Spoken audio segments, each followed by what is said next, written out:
வைக்கிறது என்னைக்குமே நல்ல விஷயம் சாந்த. என்னைக்கா இருந்தாலும் நாம வைக்கக்கூடிய அந்த நம்பிக்கைங்கிறது நம்முடைய தைரியம். அதை உணரத்தான் முடியும். நம்பிக்கை வச்சா மட்டும்தான் ஒருத்தங்க நம்ம மேல பக்தியா இருக்காங்கன்றது கிடையாது. அவங்க அந்த பேர்ல தன்னுடைய உயிரையே பணைய வைக்கிறது. அது கடவுளோ அல்லாவோ, உனக்கு எந்த சக்தி மேல நம்பிக்கை வருதோ அதோட ஆதாரத்தை நீ தேடுற. இது நல்ல விஷயமே இல்ல. உனக்கு நம்பிக்கை வருதுங்கிற போது அடுத்தவங்களுக்கு நம்பிக்கை இருக்கோ இல்லையோ அத பத்தி கவலையே படக்கூடாது. நீ செஞ்சது கூட பக்தியே இல்ல. பக்தி இருக்கிற மாதிரி காமிச்சுக்கிறது.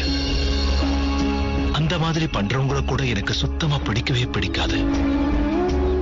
ஏன் பேரை சொல்லிக்கிட்டு ஒரு உயிரை ஆபத்துக்குள்ளாக்குறது எவ்வளவு பெரிய பாவம்னு உங்களுக்கு தெரியுமா? அது பாவத்திலேயே பெரிய பாவம். அந்த மாதிரியானவங்க என்னுடையவங்களே இல்ல. என்ன நேசிக்கிறவங்க எல்லாரும் வாழ்க்கையை சந்தோஷமா கொண்டாடிக்கிட்டு அடுத்தவங்களையே நேசிக்கிறவங்களா இருக்கணும். எல்லார்கிட்டையும் அன்பா பழகணும். அப்படி இருக்கிறவங்க தான் என்னுடையவங்க. எல்லார்கிட்டையும் ஒரே மாதிரியான அன்பை செலுத்தணும். இதை தவிர எனக்கு யார்கிட்டையும் வேற எதுவும் தேவையில்லை. நான் தெரியாம தப்பு பண்ணிட்டேன் பாபா. நான் வாக்கு கொடுக்கிறேன். இதுக்கப்புறம் என் வாழ்க்கையில் இந்த மாதிரி நடந்துக்கவே மாட்டேன் பாபா.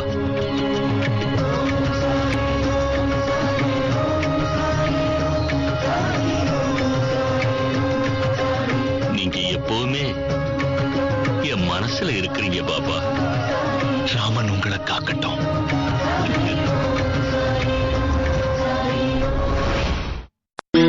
நாம நேரத்தையும் பணத்தையும்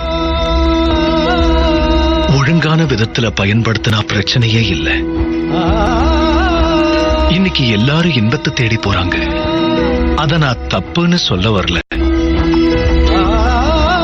ஆனா அந்த இன்பத்திலேயே அவன் மொத்தமா மூழ்கி போயிடுறதுனால அடுத்தவங்க துக்கத்தை கண்டும் காணாம இருந்துடுறோம்.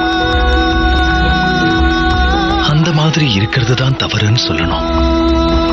அந்த கடவுள் ஒருத்தருக்கு வசதிகளை கொடுக்கிறார்னா அதுல கொஞ்சத்தை அவன் சமுதாயத்துக்கும் அவன் கிராமத்துக்கும் நகரத்துக்கும் 4 பேர் நல்லா இருக்கணுங்கிறதுக்காக செலவு பண்ணணும்.